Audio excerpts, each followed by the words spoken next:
Bom dia, pessoal, tudo bem? Vou começar aqui já para a gente não se atrasar, né? Então, ainda tem gente para entrar na sala, mas já deu nosso horário. E aí, quem entrar depois pode acompanhar no vídeo, está gravando já a nossa aula aqui, então ninguém vai ficar sem. Eu vou já passar, então, lembrando que na aula passada a gente falou um pouquinho sobre a anatomia de aves, principalmente porque as aves, se a gente vai comparar com os suínos, né, os suínos são bem parecidos com os nossos outros mamíferos, né, vão ter o mesmo tipo de ossificação, os mesmos tecidos, os órgãos são bem parecidos, inclusive os suínos são muito parecidos com nós, humanos, então a gente consegue extrapolar muito do conhecimento que a gente já tem para o suíno também, né? Ele tem algumas diferenças ali que a gente já foi falando durante a aula, de que tem menos glândulas mamárias, né? Ele tem 2 glândulas mamárias que ele não utiliza, mas a gente já conseguiu com um melhoramento genético, a gente aumentasse esse número de glândulas mamárias para que a gente também tivesse aí um número de leitegadas maior. Os suínos têm uma deficiência em troca de temperatura corporal com o ambiente, então eles têm umas glândulas sudoríparas afuncionais, né? Elas não funcionam, elas não secretam o suor para fazer esse processo de refrescamento, muito porque ele tem aquela camada de toicinho que a gente trabalha muito em cima disso, então ele tem um tecido adiposo ali que inibe um pouco essa formação da glândula sebácea, né?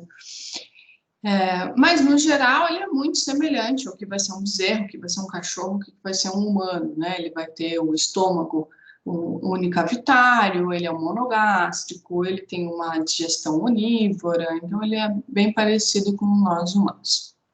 Já as aves, não, né? As aves, elas são aí uma evolução dos répteis, né? Tanto que ela ainda mantém as escamas nas patas traseiras, né? Ou nos membros inferiores, porque nossas aves são bípedes, né? Então elas ficam em pezinho como nós humanos. E aí toda a anatomia, a fisiologia desse animal é preparada para essas coisas diferentes. Então, na aula passada, a gente já falou um pouquinho disso, né? Falamos sobre a estrutura de pele, lembrando que o sistema tegumentar, né? A pele da ave é um órgão de liponeogênese, é um órgão que produz lipídios, ela não tem nenhuma glândula na pele, né? Então, o sistema tegumentar é aglandular, a gente vai ter só uma glândula de importância, então, que é uma glândula separada, ela não faz parte da pele, é uma glândula única, que é a nossa glândula uropigiana ou uropígia, que é aquela que fica bem na parte caudal da ave, que vai fazer essa impermeabilização das penas. E vamos ter algumas glândulas, então, na parte ocular também, para fazer uma lubrificação e para também ajudar a reter aí alguma poeira, não entrar para dentro dos olhos desses animais, né? Lembrando que se a gente vai pensar num animal quadrúpede, ou nós, humanos e primatas, a gente consegue chegar até o rosto, tocar até o rosto e com a pata, né? E as aves não conseguem fazer isso com as suas asas. Então, ela tem esse mecanismo de proteção ocular por essa glândula. O resto do corpinho dela inteiro vai ser sem glândula. Então, ela não tem glândula sudorípara, ela não tem essa glândula anexada ao folículo piloso, como a gente vê nos outros animais, né? Por exemplo, os suínos, ele tem a glândula lá, só a glândula não secreta, mas ele vai ter a mesma estrutura anatômica de todos os mamíferos. Vou passar um pouquinho aqui para frente, né? Então, do que a gente já falou, então a gente falou bastante do tegumento das aves, acho que é um dos órgãos mais diferentes que a gente vai ter nas aves. Eles têm as camadas um pouco diferentes, né? Em mamíferos, a gente vai ter ali numa pele mais grossa, até numa pele glaba, né? Se a gente vai pensar num coxim, por exemplo, a gente vai ter 5 camadas de pele, né? A basal, espinhosa, granulosa, lúcida e córnea.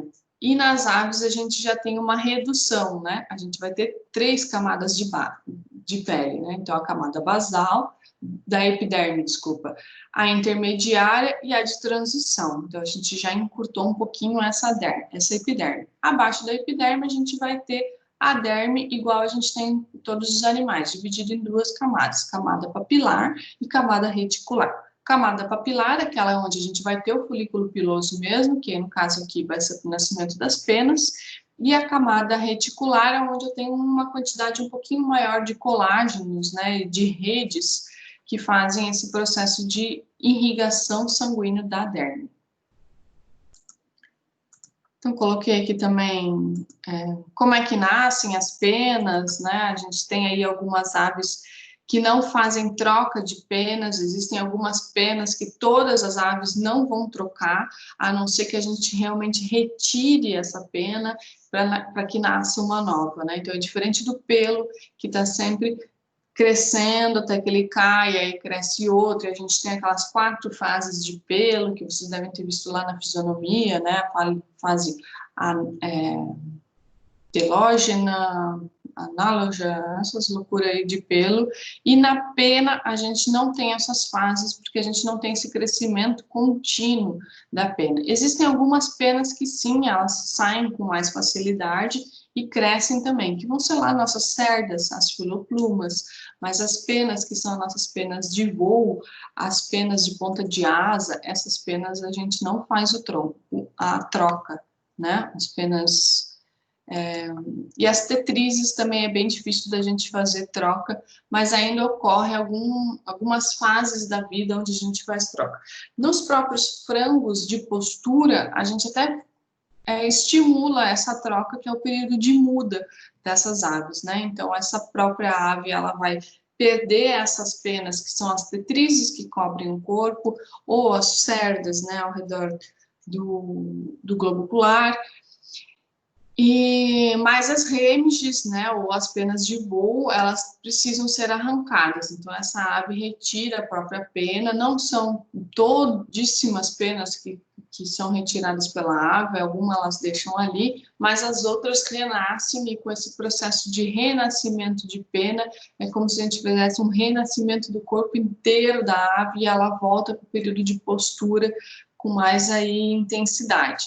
Então, é uma coisa que a gente faz com aves de postura, que é esse período que a gente chama de muda, né? Então, algumas granjas utilizam o que a gente chama de muda forçada, é onde eu estimulo essa ave a fazer o processo de muda, né? Então, eu posso colocar ela durante um dia inteiro no escuro, posso deixar ela sem acesso a algumas coisas, para que ela sinta esse estresse e faça essa renovação celular. Isso é normal da ave, né? Mas é claro que na granja a gente faz no período que a gente quer. Então, a gente vê que ela está decaindo a produção de ovos, a gente faz o período de muda para que ela, então, volte a colocar ovos na mesma intensidade. Aí, então, essa ave vai durar mais ou menos 81 semanas de tempo de postura. Né? Se não fosse esse período de muda, ela ia durar um pouquinho menos. Então, coloquei aqui o crescimento, os tipos de pena, né? Falamos aí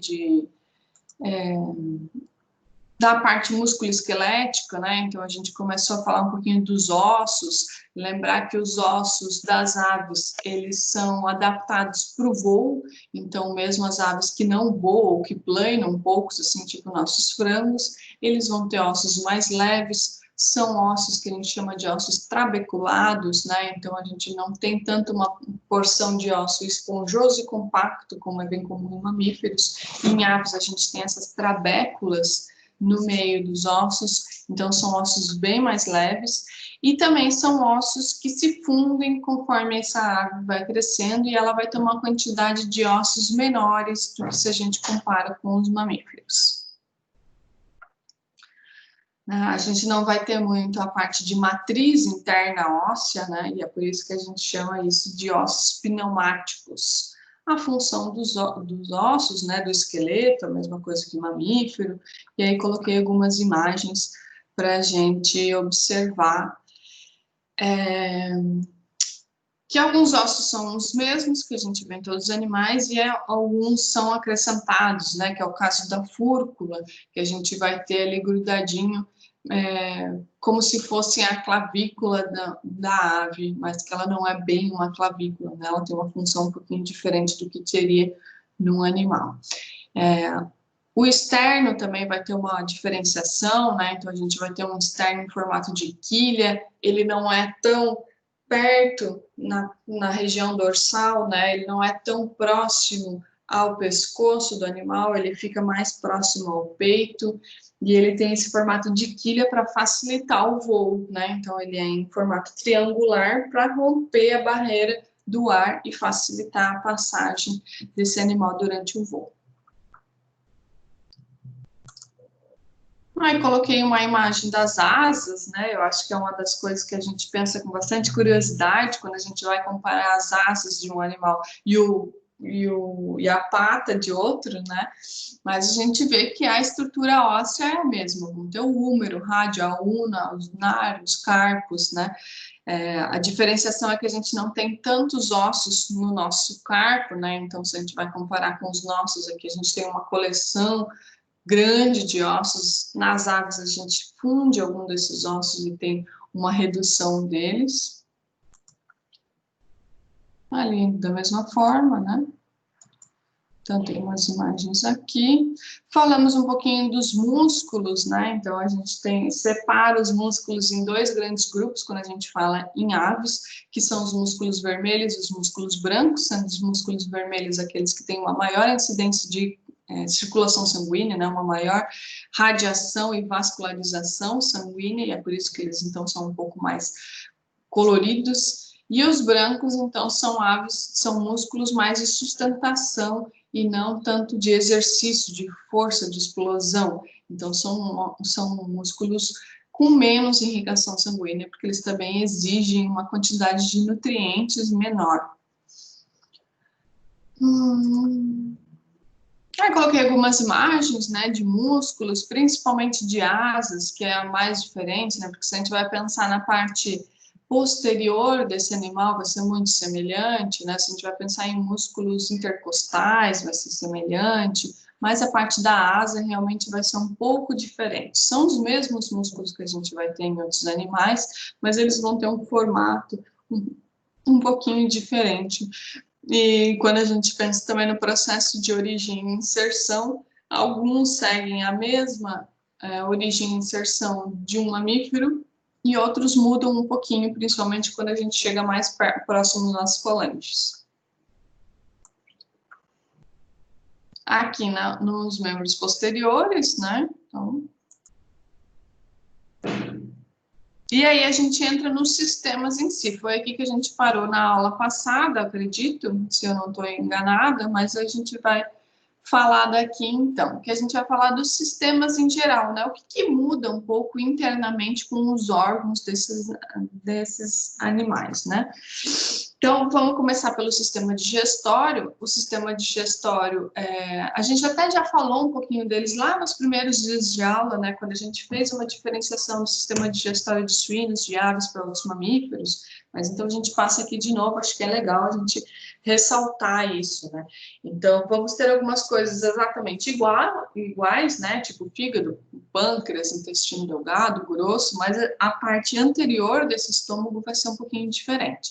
Então, a gente não vai ter a boca, não vai ter os dentes, mas a gente tem um bico que vai fazer o processo de apreensão. Então, tem vários formatos de bico e o bico está associado com aquilo que o animal se alimenta, né? Então, se eu vou pensar numa ave nectívora, um beija-flor, ele necessita de um bico comprido para que ele consiga atingir na parte interior daquela flor. E é claro que a língua acompanha o formato de bico, né? Então, eu tenho um bico que é comprido e fino, a minha língua vai ser comprida e fina. Eu tenho um bico mais largo, né, e comprido, como o de um tucano, a minha língua vai ser um pouquinho mais larga e mais comprida também. E, no caso, como os animais não têm o bico, não têm os dentes no bico, ele vai precisar de algum mecanismo para macerar aquelas estruturas, né? Nós, humanos, usamos nossos dentes molares e pré-molares, né? Os cães e o gato que possuem aqueles dentes pontiagudos vão usar um mecanismo no estômago de ter um pH muito baixo e uma secreção de pepsinas e ácido clorídrico muito maior. Os coelhos vão ter um seco adaptado, os equinos um seco adaptados, né? E mesmo assim eles fazem um processo de mastigação maior, e assim vai, né? E nas aves, como a gente não tem dentes, a gente vai precisar, então, de uma parte muscular para fazer a maceração, que é a moela, né? Então, logo que a gente sai do bico, a gente vai ter o nosso esôfago. No esôfago mesmo tem um processo de dilatação desse esôfago que forma o papo. Esse papo ele serve para umidificar o alimento, então ali eu tenho uma retenção de água, tenho glândulas que secretam água e muco para a gente começar a umidificar esse alimento. Então, a gente não tem um processo de digestão no papo, mas sim de umidificação daquele alimento, né? Então, como o alimento não ficou na boca pegando saliva, as aves produzem saliva, mas numa proporção muito menor do que os mamíferos. Então, ela vai ingerir aquilo e precisa umidificar, que ela faria na boca, vai fazer lá no papo, sai do papo e entra no que a gente chama de estômago químico, que é o proventrículo. Então, o proventrículo é onde a gente vai ter, então, uma secreção de ácido clorídrico, pepsina e estruturas que vão começar essa digestão química do alimento. Saindo do proventrículo, a gente vai para a moela, que é o nosso estômago mecânico, é um estômago muscular. Então, a moela, a gente até come ela depois, né, fritinha ou em molho, e a gente vê que é um músculo duro mesmo, né? Então, ela é um órgão que faz um processo de mastigação daquele alimento. Então, até chegar na moela, aquele alimento ele já foi umidificado, ele já sofreu algumas reações químicas, e quando ele chegou lá, no processo de maceração, a moela macera aquilo, a moela esmaga todo aquele alimento para ele conseguir ser absorvido pela próxima etapa, que vai ser o intestino. Então, depois da moela é que a gente vai ter a secreção do pâncreas, por exemplo. Vamos ver se eu esqueci alguma coisa aqui. Intestino delgado, fígado...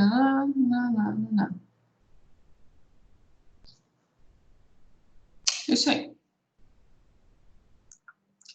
Então, aqui coloquei algumas imagens, né, para a gente ver desse processo. Então, a gente vai ter ali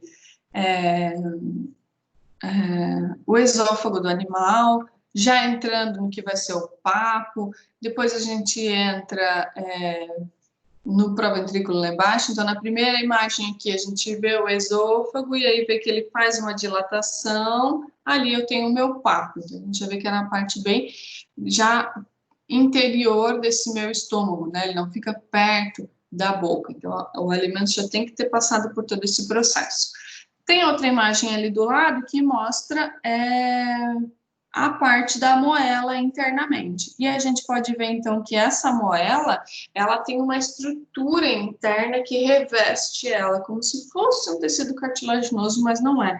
Né? A gente chama de cartilagem aquilo porque ele é duro e a gente retira aquilo para quando vai cozinhar uma moela em casa, mas ela é uma queratinização da moela, como a gente tem na pele, como a gente tem no pelo, no cabelo. Então, são células que vão colapsando e que formam essa camada de revestimento interno da moela para fazer uma proteção. Então, é na moela também que as galinhas, geralmente frangos, né, a gente não vê isso tão comum em outras espécies, mas a gente já ouviu falar por aí, a galinha come pedra, né, tu tem que botar umas pedras ali porque a galinha gosta de ciscar pedra. E realmente, ela cisca algumas pedras, escolhe algumas daquelas pedras, ingere essa pedra e essa pedra vai parar lá na moela. E essa pedrinha, então, no processo de maceração da moela, auxilia para esmagar e para triturar aquele alimento. À medida que aquela pedrinha vai sendo macerada com o alimento, ela também vai se desgastando e aí passa pelo intestino e é liberado lá nas fezes, pela nossa cloaca, né? Então, sim, para quem tiver frangos, né, e eu for fornecer um alimento mais rico em fibras, né, então para quem tem lá uma criação de aves, pode ser de postura ou de corte, no fundo de casa, tem uma criação pequena, elas ficam soltas, é importante sim ela ter esse processo de ciscar e de ingerir alguns elementos que vão auxiliar esse processo de maceração. Para quem for trabalhar num frigorífico de frangos, vocês vão ver, então, que a gente tem uma máquina específica para limpar essa moela. Então, a gente abre a moela no meio, né, deixa ela espaldada, assim, e passa numa maquininha com um rolinho, exatamente para conseguir limpar. Essa moela é cheia de ranhuras e a gente tem que deixar ela bem limpinha. E essas ranhuras são rígidas, elas são duras, e é por isso que essa máquina auxilia a fazer esse processo de limpeza. Então, coloquei aqui para vocês uma imagem representativa, né, do que seria esse trato gastrointestinal das aves. Então, vamos ter ali o esôfago, que vai ser o nosso tubo, bem semelhante ao que a gente vai ter nos outros animais. O que a gente muda aqui um pouquinho... lá no respiratório, já vou falar dele. O papo, o proventrículo, né, que é o nosso estômago químico, e em seguida da moela, que é o nosso estômago mecânico. Vamos ter um seco não tão desenvolvido, não tão relevante quanto outros animais herbívoros, né, coelhos, equinos, que vão ter um seco gigantão, que vão ter toda aquela diferenciação para conseguir fazer a quebra de estruturas vegetais, de parede celular. Aqui nas aves, quem vai fazer isso mesmo vai ser a moela.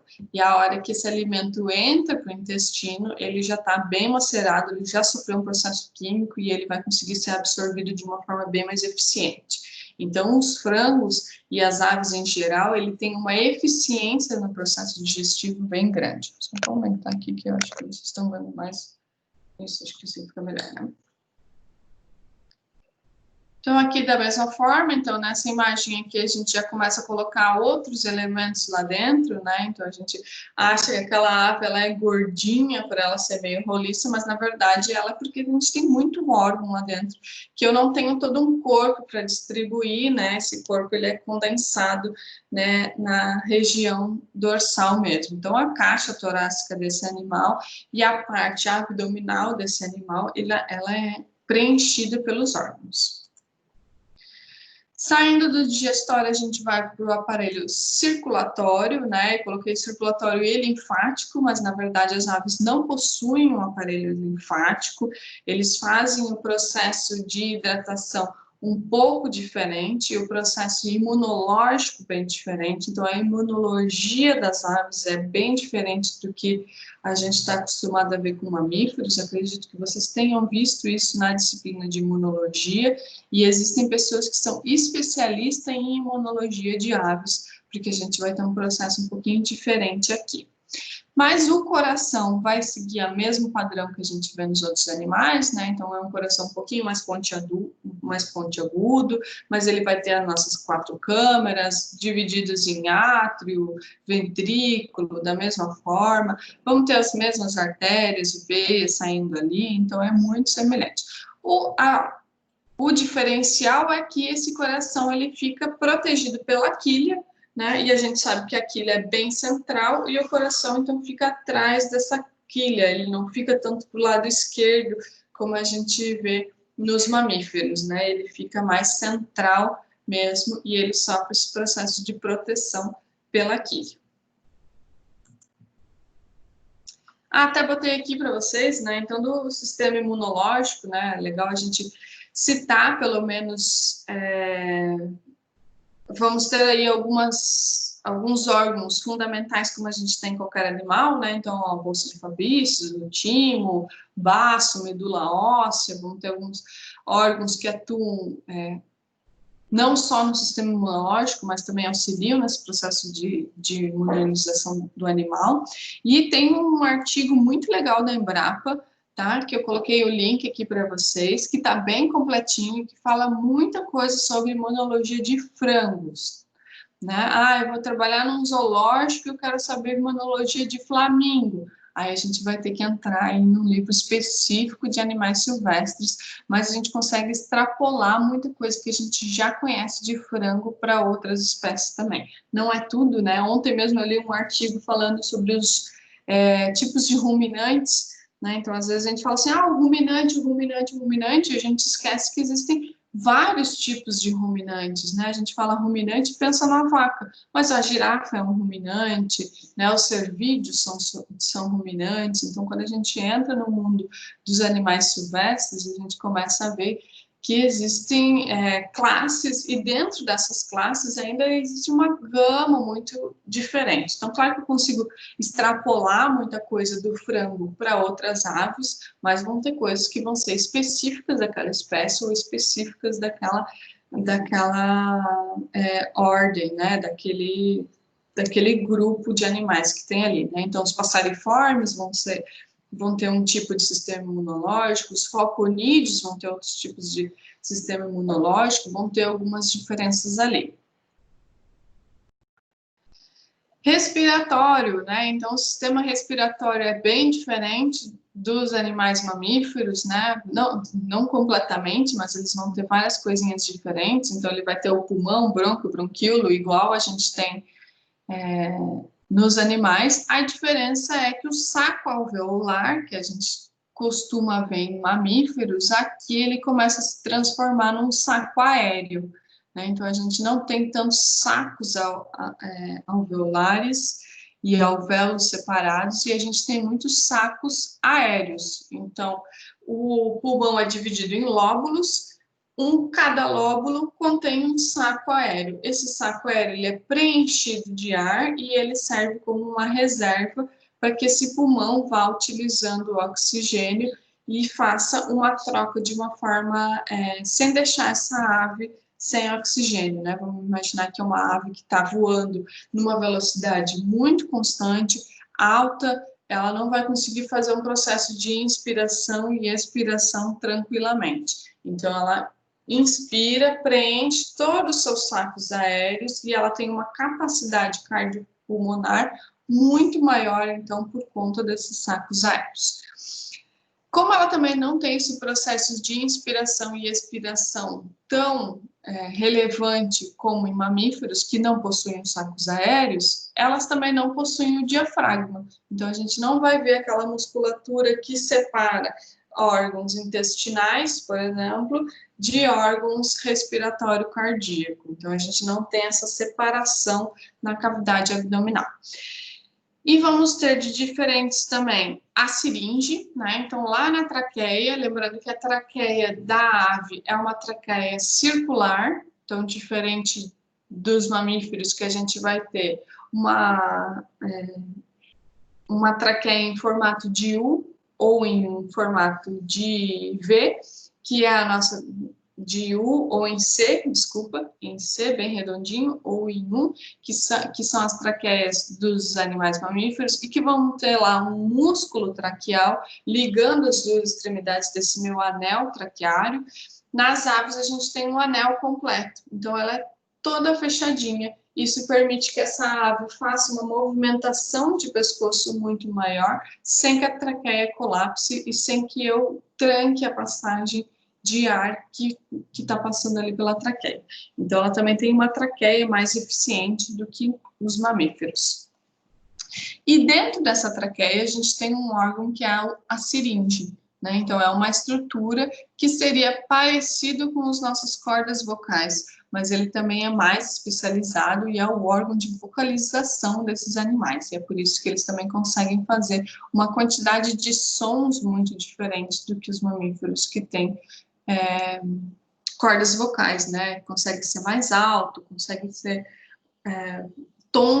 atingir tons fonéticos diferentes dos outros mamíferos. Então, é nessa siringe onde a gente tem a especialização da vocalização desses animais. Existem alguns outros animais que também possuem uma siringe um pouco mais rudimentar, como alguns primatas, mas a siringe a gente vai trabalhar bastante em aves em si, principalmente essas aves que cantam, né, curió, para quem gosta de trabalhar, então, com essas aves que cantam, a siringe vai ser um órgão fundamental. Coloquei para vocês uma imagem ali da parte da cavidade nasal das aves, né? Então, a gente vai ter aquelas mesmas conchas que a gente tem, apesar do crânio não ter um formato, então, abaulado, né? Ele vai ter um formato mais pontiagudo, a gente ainda vai ter o preenchimento das conchas bem parecido que a gente vê em mamíferos. Coloquei uma imagem aqui para vocês dos sacos aéreos, né? Então, a gente vê que aquele pulmãozinho deles ali é da onde sai, da onde origina os sacos aéreos, e que ele fica preenchido nas aves, quando vocês fizerem necrópsia numas aves, é bem provável que no processo de abertura pode ser que exista, parece uma bolha de ar ali dentro, isso é o saco aéreo. Então, é uma estrutura bem fininha, que às vezes a ave, quando morre e ela cai, ela já esvazia esse saco, a gente não vai conseguir pegar ele na necrópsia. Quando eu vou fazer uma cirurgia numa ave, também pode ser que a gente não consiga nem enxergar esses sacos, porque é uma estrutura, é um tecido conjuntivo denso, bem fininho mesmo, que forma, então, esses sacos aéreos. É fácil de romper um saco aéreo? Mais ou menos, né? Com um animal vivo, não é muito fácil, não, porque ele se molda conforme necessidade, né? O que ele tem lá dentro é ar. Mas com o animal morto, no processo de necrópsia, é muito fácil da gente perder esses sacos e não conseguir identificar ele tão bonitão assim quanto a gente vê no desenho, né? Então a gente sabe de onde que ele sai, e a gente sabe mais ou menos o formato que ele tem, mas ver ele a olho nu assim não é tão fácil.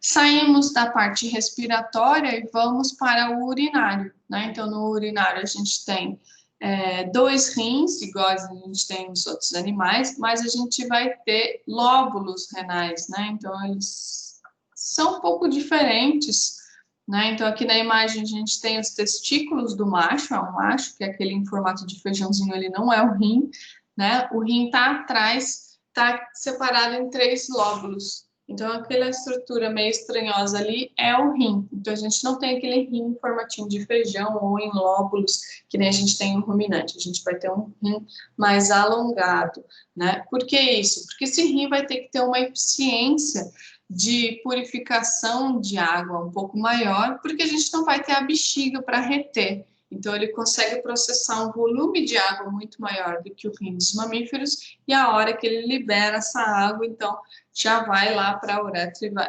para o ureter e vai para a cloaca para ser eliminado.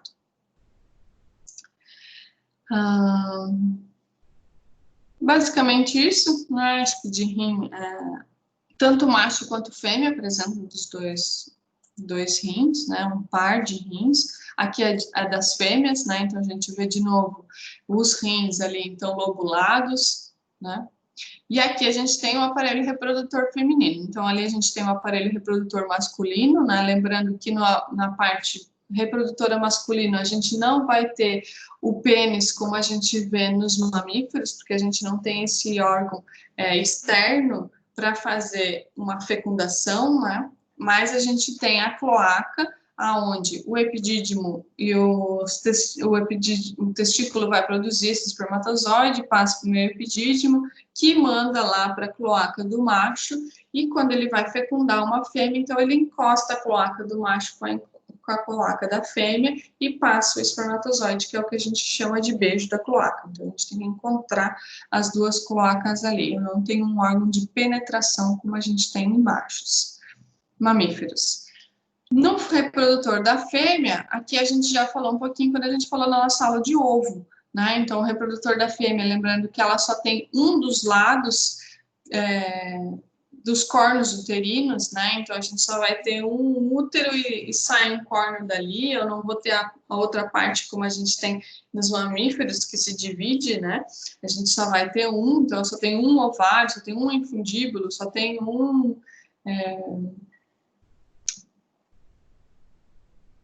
Enfim.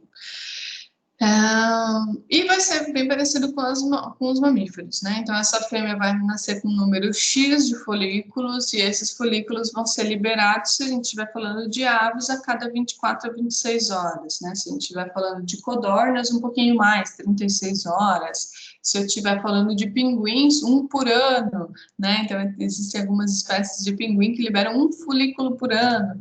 Então, realmente varia muito dentro desse grupo, mas é isso aí, só um ovário que ela vai ter. Esse ovário vai ter, então, vários folículos ali. A hora que esse folículo maturou, ele saiu de primordial, ele segue a mesma linha, né? Primordial, primário, secundário, terciário, folículo de Graafi e libera. O que a gente não vai ter aqui é a formação do corpo lúteo, né? Então, a gente tem em mamíferos a formação do corpo lúteo, que vai fazer nosso pico de LH, vai fazer todo o ciclo estral. Aqui, nas aves, a gente não tem corpo lúteo, mas a gente tem a maturação dos folículos igualzinho. Entrou no infundíbulo, aí a gente começa o processo, então, de formação desse ovo, né? Vamos ter um magno, um istmo bem mais alongados, né? Então, a gente tem esse contorcido de animais. Quando a gente falou de aves, coloquei várias imagens de ovos, coloquei várias imagens lá para vocês, né? Então, essa imagem aqui é para representar de uma forma fácil, mas se a gente vai olhar no animal, fica tudo colapsado, tudo juntinho, né? A gente não vê assim tão nítido. Vamos ter o útero, que vai fazer a parte final, então, da formação do ovo, a vagina a parte final da casca, e aí esse ovo está pronto para na vagina fazer o processo de viramento e conseguir sair pela cloaca. Então, coloquei aqui mais uma imagem para vocês. E nessa necrópsia aqui, a gente vê os folículos já bem madurados, né? Já temos aí um folículo terciários. E a gente vê, então, o ovo se formando antes dele chegar na vagina. A gente já tem as duas formações da clara, a gente já começa uma deposição de calcário.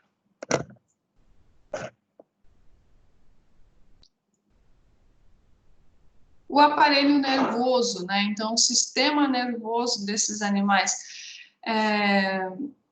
vão ser bem parecidos, né? Então, a gente não vai ter tanta divisão de hemisférios, que nem a gente fala em animais mais cognitivos, mas a gente ainda vai ter todas as partes igual a gente tem em qualquer cérebro, né? O cerebelo aqui, diferente das outras espécies, ele vai ser um pouquinho mais desenvolvido, né, o que permite uma facilidade de locomoção e equilíbrio a esse animal, né? Então, a gente não tem aí um sistema cerebral tão desenvolvido para cognição, para pensamento e raciocínio, mas a gente tem um cerebelo mais desenvolvido, então, para habilidades motoras. Uma medula curtinha, né? Então, a gente está falando de um animal um pouco menor e ela vai ter, então, uma medula que ela não é tão expansiva, que a gente vê aquela borboletona nos mamíferos, aqui nas aves não, e a gente não vai ter a cauda equina lá no final dessa minha medula. Então, aqui coloquei uma imagem para vocês, né? Então, a gente consegue ver que esse cerebelo, na imagem da direita, né? Ele é bem grande, né? Se a gente vai comparar com o nosso, do ser humano, né? Nosso cerebelo é pequenininho e o cérebro é enorme, e aqui eles quase que têm o mesmo tamanho, né? Ou o cerebelo é metade do tamanho do cérebro. Então, a gente vê realmente que ele tem um cerebelo muito grande. Mas vamos ver os mesmos órgãos, né? Hipófise, hipotálamo, vão ter os mesmos lóbulos, né? Olfatório, óptico e por aí vai. Então, bem parecidão mesmo do que a gente já está acostumado de ver com os mamíferos. E, fim. Terminamos aqui nossas aves, né? Então, coloquei uma imagem aqui só para a gente ver. É claro que é um desenho representativo, fica bem mais fácil da gente identificar o que é o que, do que se eu tivesse uma ave ali aberta mesmo, né? Mas as aves, um pouco diferente do que a gente vê em equinos, por exemplo, em equinos, como é um animal muito grande, eu consigo abrir uma janela e enxergar dentro dele num processo de necrópsia. Nas aves, isso não é tão fácil, assim, de fazer uma janela, né, enxergar os músculos ou enxergar os órgãos, porque a gente está falando de um animal muito mais delicado. Então, a gente vê que fica tudo bem condensado mesmo, tudo organizadinho no seu lugar. A gente não tem espaço aqui para um tecido adiposo, então essas aves que vão engordando muito e vão criando um tecido adiposo na cavidade abdominal, vão ser aves que vão ter um curto período de vida. Então, para quem tem ave, pet, a gente tem que cuidar muito com a nutrição desse animal, porque aqui nesse caso a gente leva o animal a óbito pelo excesso de gordura dentro da cavidade abdominal, né? Diferente de cães, por exemplo, que às vezes duram aí 10, 12 anos mesmo na obesidade. Em aves isso não vai acontecer, eles são muito mais suscetíveis com gordura abdominal.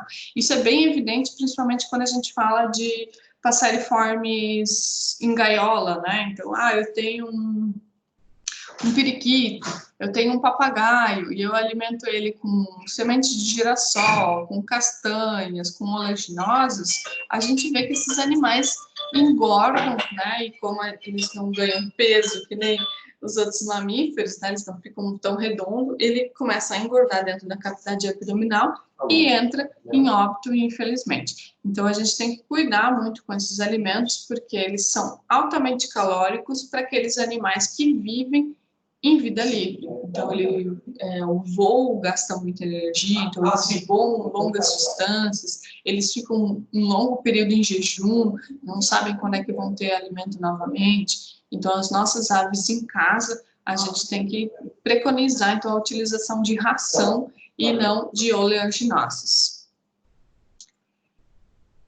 E finalizando por aqui, se vocês tiverem alguma dúvida, vocês podem me mandar, né, tanto ali pelo AVA ou por e-mail também, e a gente vai combinando os próximos encontros. Tchau!